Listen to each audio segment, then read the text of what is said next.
Que tal? Benvidos un día máis ao noso preguntoiro. Xa saben que nesta semana estamos a conversar cos voceiros dos distintos partidos políticos. Hoxe acompáñanos por parte do PP non o voceiro, senón o concelleiro Alejandro Sánchez Brunete, o que xa coñecemos, aínda que facía tempo que non nos visitaba. Saudámolo xa, Alejandro, benvido, moi boas. boas. Hola, que tal? Boa tarde. Pois benvido de novo aquí ao programa. Tócalle hoxe, Alejandro, falar moito dos orzamentos, porque levamos toda esta semana, xa falamos con Rubén Cela, con Paco Reyes, e así para comezar a afondar nestas contas, nunha primeira valoración, dicían dende o PP que vían uns orzamentos pouco ambiciosos. Por que esa afirmación? En que se basean? Bueno, porque pensamos que non está suficientemente traballado pois a posibilidade de obter fondos adicionais que proveñan de outras administracións públicas. En todo caso, o primeiro que hai que salientar dos orzamentos é que son os orzamentos que chegan tarde, non? Os orzamentos pois xa tiñan que estar aprobados. Creo que onte decía aquí pois Paco Reyes, saindo en axuda do goberno de Compostela Berta, bueno, pois que non tiña maior importancia que se retrasasen os orzamentos, que era un goberno novo. Eu teño que lembrar que o ano pasado pois Agustín Hernández colleu o goberno municipal no mes de xuño, xullo, e xa no mes de outubro ou novembro pois tiñamos un anteproxecto de orzamentos, e xa no mes de novembro pois tiñamos a aprobación inicial, non?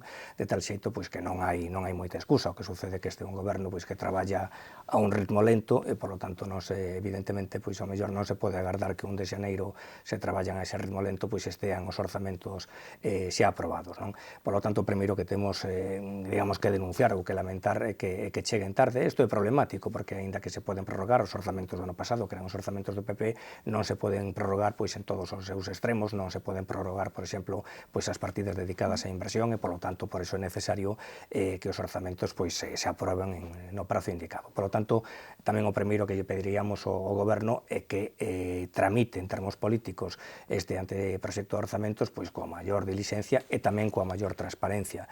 E digo isto porque, bueno, pois nós temos unha primeira impresión dos orzamentos, pero non é unha impresión, digamos, definitiva, toda vez que aínda falta pois que acheguen certa documentación, non? Non temos maior información sobre a que van dedicar os ingresos, os fondos disponibles que ten a Sociedade Instrumental Incolsa, que é unha sociedade pois moi importante que se dedica fundamentalmente a promoción turística da cidade. Non temos outra documentación como poda ser pois un anticipo da liquidación, o estado de execución, pois é necesario saber cal é a execución tanto dos ingresos como dos gastos do exercicio anterior, bueno, pois para saber ou para tomar esa información como referencia en orde a valorar os orzamentos do ano 2016. Non temos outra documentación que é necesaria para ter unha comprensión, bueno, pois cabal do que é este anteproxecto de orzamentos. Niso parece que están de acordo todos os partidos da oposición, en que falta documentación, faltan esas bases de execución. Polo tanto, non sei como están agora as conversas, porque é certo que xa comezaron esas negociacións, eses encontros entre Compostela Berta e as distintas agrupacións, pero sen esa documentación non sei como están discorrendo para o PP neste caso. Lóxicamente non podemos avanzar máis no xuizo inicial pois que fixemos dos orzamentos. Efectivamente, fixemos un xuizo inicial, entendíamos pois que eran uns orzamentos pouco ambiciosos e tamén pois percibimos algunhas eivas, non, que temos comentado, como pode ser pois efectivamente pois unha insuficiente dotación do que unha partida para desenvolver a estación intermodal, canto se ten falado, canto se ten posto en cuestión a estación intermodal por parte da Administración do Estado ou por parte da Xunta de Galicia. Ao final resulta pois que a Administración do Estado xa licitou unha obra de máis de 15 millóns de euros, non sei se dá 19 millóns de euros, a Xunta de Galicia pois a verdade é que está cumprindo con toda a diligencia, e agora pois en resta que cumpra o Concello de Santiago a súa parte, pero para iso tamén é importante que haxa unha consignación económica pois para afrontar pois determinadas obras que ao mellor son de competencia municipal ou determinadas expropiacións, non? Sobre todo as expropiacións neste ano 2016. Tamén pois temos percibido pois como a EIVA o que falte unha dotación económica para desenvolver no seu momento tamén neste ano o que é a nova depuradora. Tamén temos detectado como a EIVA quizás o feito de que non se contemplen partidas suficientes pois para mellorar determinados equipamentos deportivos. Estas son algunhas cuestións que lle temos comentado ao goberno, pero o certo é que para facer un xuizo máis global e máis definitivo necesitamos contar con máis documentación e aínda non a temos. Dende o goberno, para diferenciar estes orzamentos dos orzamentos anteriores, os feitos polo PP, apuntaban tres cuestións: un aumento do investimento en políticas sociais, aumento tamén no investimento no rural e no mantemento en xeral da cidade. Vostede cree que aí hai moita diferencia entre o que vostedes fixeron e o que eles queren facer? Eu dubido, eu creo que iso non é máis que retórica, non? Poño simplemente como exemplo, pois, por exemplo, o gasto social. O ano pasado coñecido, que se desenvolveu unha nova ordenanza social que se dotou o orzamento dun xeito notable, con un incremento moi notable respecto ao orzamento do ano 2014, e penso que pouco máis van facer neste sentido, o que teñen que facer é seguir a senda que nos abremos. Que sucede? Que, eles ás veces confunden o gasto social con determinados gastos que eu creo que teñen pouca efectividade social e que son ás veces estudios a través de contratos menores a determinadas consultoras que ao mellor non valen para moito, non? Pero, non creo que nese sentido, se vai a dotar económicamente o Concello mellor do que estaba dotado o ano anterior. Dende o PP facían moito fincapé nesas subvencións nominativas, tamén polo reparto que lle deu Compostela Aberta, esas subvencións que as dá directamente o goberno a quen quere, neste caso. Por que están máis molestos nesta cuestión? A ver, existen dous modos de conceder unha subvención. Un modo é a concurrencia competitiva. Todas as entidades saben que hai unha orde de subvencións e concurren, expoñen as razóns e os méritos polos quais deben obter unha subvención, e despois hai un procedimento que debería ser excepcional, que é as chamadas subvencións nominativas, que, por decirlo dun xeito coloquial, é dar unha subvención a dedo. Este debería ser un procedimento excepcional, que non quere decir que sexa ilegal, e ás veces é un procedimento justificado, porque o mellor facer que unha determinada asociación pase por un procedimento administrativo especialmente farragoso quedaría fora da axuda, non? Pero que unha excepción non debería convertirse nunha norma xeral, e sobre todo eu creo que se abriu efectivamente un tempo novo no que os cidadáns o que lle piden á administración pública é que sexa cada día máis obxectiva e que sexa cada día máis transparente. Polo tanto, se ata agora, dende hai moitísimos anos as administracións viñan outorgando subvencións nominativas, o normal é, que empezásemos a desandar o camiño, e que onde ás veces empregaban criterios obxectivos empezásemos a utilizar criterios cada vez máis subxectivos. Non solamente se perde esa oportunidade, non solamente o Goberno de Compostela Aberta perde esa oportunidade de desandar ese camiño, senón que incluso, afondan moito máis no que son esas subvencións concedidas a dedo, que xa digo que en moitos casos poden estar justificadas. Que pasa? Que non falamos ao mellor de concederlle unha subvención que nominativa a Cáritas, que é unha entidade incuestionable, que, claro, estamos a falar de que o Goberno pretende concederlle subvencións nominativas a entidades, hai que decilo, coas que os membros do Goberno tiveron non hai moito tempo algún tipo de vínculo, por exemplo, profesional ou de vínculo asociativo.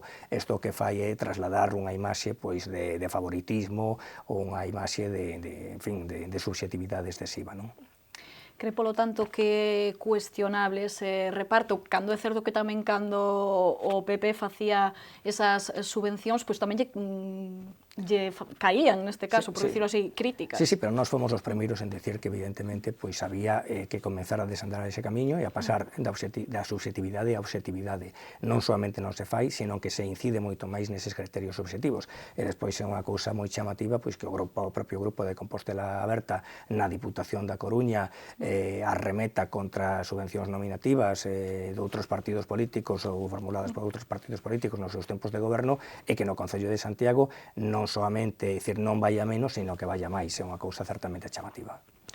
Apuntaba vostede ao principio o feito de que Paco Reyes aquí neste programa defendía de alguna maneira eses orzamentos de Compostela Aberta porque dicía que non era importante o tempo no que foran aprobados. Recollendo esa afirmación, cree vostede que hai moitos puntos de encontro entre BNG, PSOE e Compostela Aberta neses orzamentos e non tanto no PP? Porque é certo que Martiño Noriega onte si dicía iso, que co BNG e o PSOE podía haber bastante acordo. Vostedes están tan lonxe desas contas? Eu a verdade non sei se nese sentido xogan coas cartas marcadas, non o sei, non?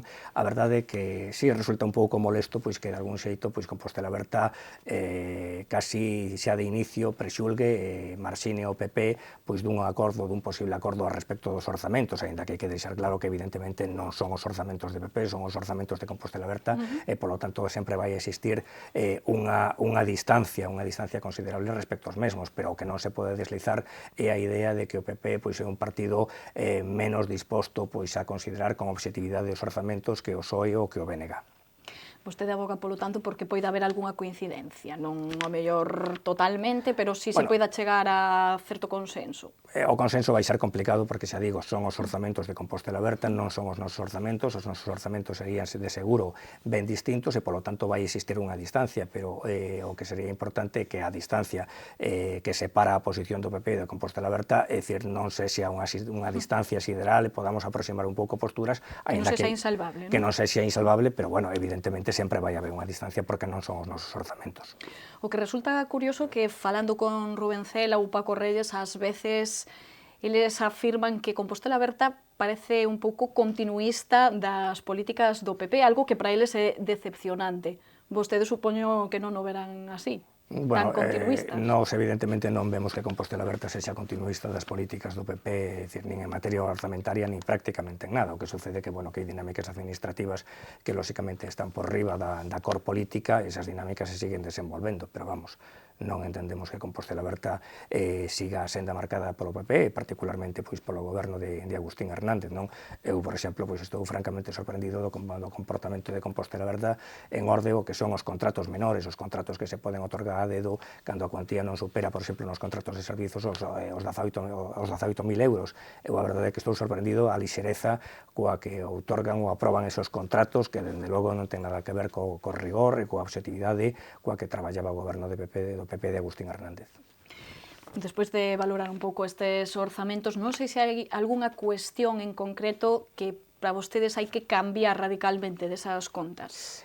Xa digo que o que tivemos foi, digamos, o que fixemos foi unha primeira análise desos orzamentos, e as maiores aivas que vimos foron precisamente a escasa dotación para a estación intermodal e para a depuradora, é dicir, que nese caso nin sequera hai partida. Quedaríamos con esas dúas infraestructuras así. E coas instalacións deportivas, é dicir, nunha primeira visión, pero xa digo que os orzamentos hai que contemplalos en conxunto, falta documentación, e estamos a espera, bueno, pois de poder facer unha valoración máis global. De todas maneiras, vostedes xa dicía que están a disposición da conversa, non? De que poida haber un consenso e da que haxa que falar. Evidentemente, volvo a insistir, vai haber distancias porque non son os nosos orzamentos, entón é difícil que exista un consenso, pero si é certo que a distancia pode ser maior ou menor, eso dependerá pois do que o goberno presente. Digo porque nas conversas ou nas negociacións que houbo arredor das ordenanzas fiscais sí que houbo moita controversia, moita polémica, toda a oposición coincidía en que non houbo diálogo, que Compostela Aberta se mostraba pechada, esa era a súa opinión. A verdade é que nese caso o goberno de Compostela Aberta actuou dun xeito absolutamente egocentrista, fora por libre, e, lóxicamente, ao final atopou cunha proposta alternativa no pleno, non? Que, por certo, nestes orzamentos o que si se demostra que non era necesario incrementar o IBI como pretendía Compostela Aberta, porque, dicir, co acordo que chegamos hai uns meses, pois incluso se vai a incrementar un pouco a recadación por IBI, por lo tanto non era necesario incrementar o tipo que se lle aplica aos veciños. Pois imos deixar xa os orzamentos porque se nos vai o tempo e quería tamén falar doutro tema do que levamos tamén falado durante moitos meses, o tema dos comedores escolares. Abriuse un novo procedimento, negociados en publicidade. O goberno invitará, parece ser, a 3 empresas a que concurran a ese concurso, a ver se por fin se adxudican os comedores. Non imos agora repasar outra vez todas as circunstancias ou quizáis despropósitos, tamén podemos dicir, que pasou cos comedores. Dende o PP agora mesmo, como ven esa situación dos comedores? Parece que finalmente eses pregos non eran tan bons. A ver, o primeiro que quería dicir o que o PP solicitou a comparecencia do concelleiro, en fin, é de lamentar que o concelleiro non comparecese, non decidise comparecer a petición propia, e tivésemos nós que solicitar esa comparecencia, non? Porque creemos que é necesario que o concelleiro revele pois todo ese rosario de misterios, non? Que acompaña este proceso de contratación, que é un proceso pois absolutamente fracasado. Eu non sei se responde pois a torpe incompetencia dun goberno ou responde a outro tipo de maniobras pois que será necesario aclarar.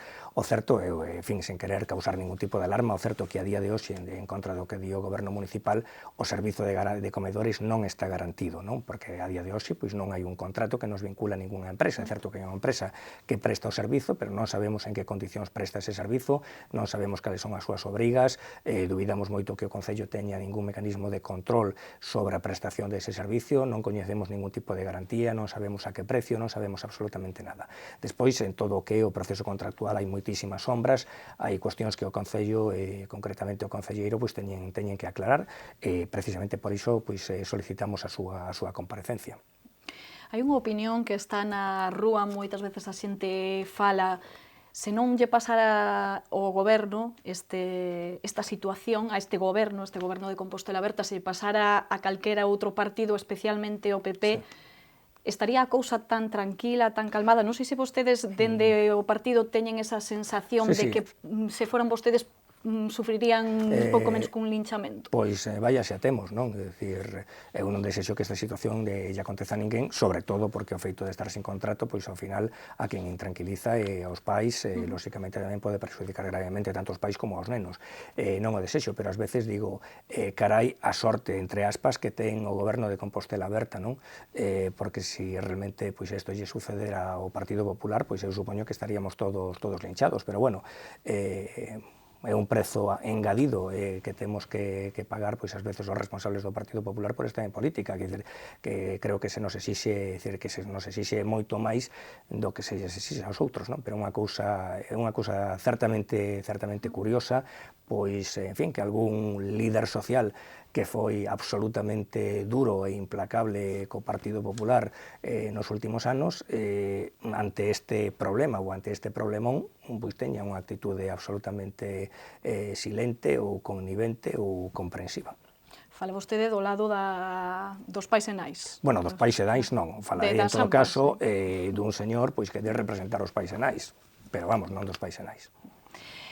Pois non sei agora mesmo se vostedes teñen a información exacta do que vai pasar con este procedimento. Dicíamos que a intención é invitar a 3 empresas, pero houbo que cambiar eses pregos, facer algunha modificación. Sí, parece ser que o problema, un dos problemas polos cales fracasou o procedimento de contratación é que a estimación económica foi errónea, é dicir, se incluiu un prezo no contrato, un prezo a abonar aos posibles contratistas, bueno, pois que non lles compensaba, e polo tanto as empresas pois parece ser que por este motivo renunciaban. O curioso de todo isto é que isto pois, xa o advertiu a interventora municipal o 27 de setembro.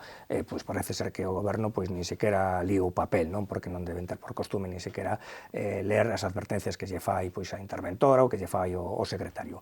Agora o que fixeron é ir a un procedimento, eu non vou a cualificalo de clandestino, pero que se chama un procedimento moito máis restringido, pois van invitar únicamente a 3 empresas, e polo tanto vai haber menos concurrencia, van invitar a 3 empresas e de aí, pois, supostamente, pois, sairá un novo, pois un primeiro adxudicatario, pois, con 6 ou con 7 meses de retraso.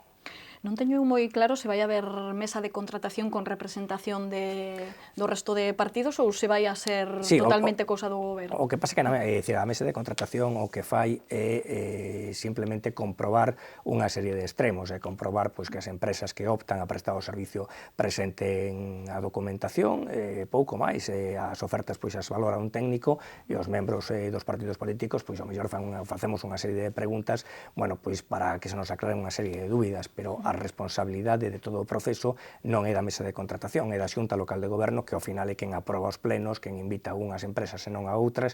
Digo isto porque ás veces o Goberno Municipal de Compostela Aberta, dun xeito cobarde, dun xeito, en fin, pouco elegante, lle ten trasladado a responsabilidade pois a un órgano técnico como é a mesa de contratación que non ten ninguna culpa en todo este proceso, non? E lle ten incluso pois metido unha certa presión. Pero xa digo que a mesa é un órgano pois, de asistencia técnica ao órgano de goberno.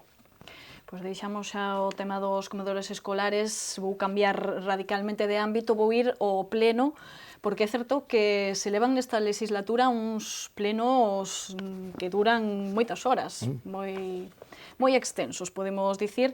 Precisamente o PP pedía unha modificación dese regulamento das sesións para que se asilicen e se sean un pouco máis eficaces. De alguna maneira, aprobouse, non sei se confían en que finalmente si se leve a cabo. O que levamos foi a reiteración dunha petición que se fixera ao inicio da legislatura a fin de modificar o regulamento, non? O que pasa que, bueno, no pleno pois se leva a petición, se acordan as peticións e o goberno pois fai oídos sordos do que se lle di e se toma isto, como dicía ao principio, pois cun tempo e cun ritmo moi lento.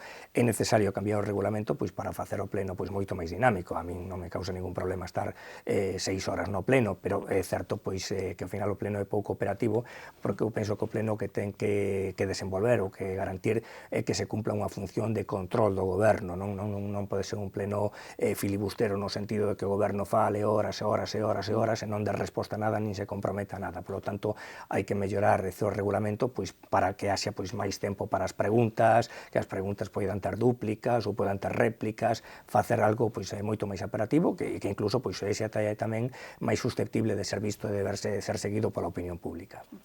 Pois antes de despedirnos, que se nos acaba o tempo e aproveitando que está vostede aquí e foi concelleiro da área de tráfico, agora renomeada a Convivencia, quería falar desas cámaras fotorroxos das que estamos a falar moito estes días, se son legais, non son ilegais, se o goberno ten afán recadatorio, se os avisos de que existen esas cámaras en certos semáforos están ben á vista. Vostede que pensa de toda esta situación? Sí, eu penso que os fotorrojos poden ser un instrumento interesante para a seguridade vial. O que pasa é que os fotorrojos non poden ter un afán recaudatorio. Dende que se instalaron hai 3 ou 4 meses, pois veñen tendo un afán recaudatorio. Por que digo isto? Porque a eficacia dun fotorrojo é inversamente proporcional ao número de sancións que xera ese fotorrojo. Isto é, se un fotorrojo está xerando todos os días 9 ou 10 infraccións, é porque non está cumprindo a súa función lóxica, que é a de disuadir os conductores de que aceleren cando pasan por un semáforo. Entón, a crítica política que se pode facer con xustiza ao goberno de Compostela Verte é a seguinte: se o concelleiro sabía que os fotorrojos estaban xerando moitísimas infraccións, que había xente que os estaba a saltar, o normal sería que se reduplicase a información, que se mellorase a sinalización, e non calar e facer caixa. Ese é o problema dos fotorrojos. Que o fotorrojo, se xera moito beneficio, moita recadación para o Concello, é porque non está cumprindo a súa función normal, que a de disuadir o exceso de velocidade ou pasar o semáforo en rojo. Que se supón que esas cámaras están postas en semáforos estratégicos de zonas nas que se soe producir ese efecto. Efectivamente, están baseadas nuns informes técnicos da policía local, pero que está claro que o mellor hai que reforzar a sinalización ou hai que facer máis chamados á opinión pública dos conductores, pero que non se pode facer saber, que a xente se está saltando fotorrojo e que, conseguintemente, o Concello está recaudando e calar porque interesa máis recaudar que garantir que os conductores circulen correctamente. Sería como os radares que hai aviso de que hai un radar para que a xente modere a velocidade. Evidentemente. Bueno, pois con este asunto destas cámaras tan polémicas nos últimos días, Alejandro, despedímonos. Moitísimas grazas por acompañarnos. E seguimos mañá con máis entrevistas aquí no Preguntoiro. Graciñas por atendernos.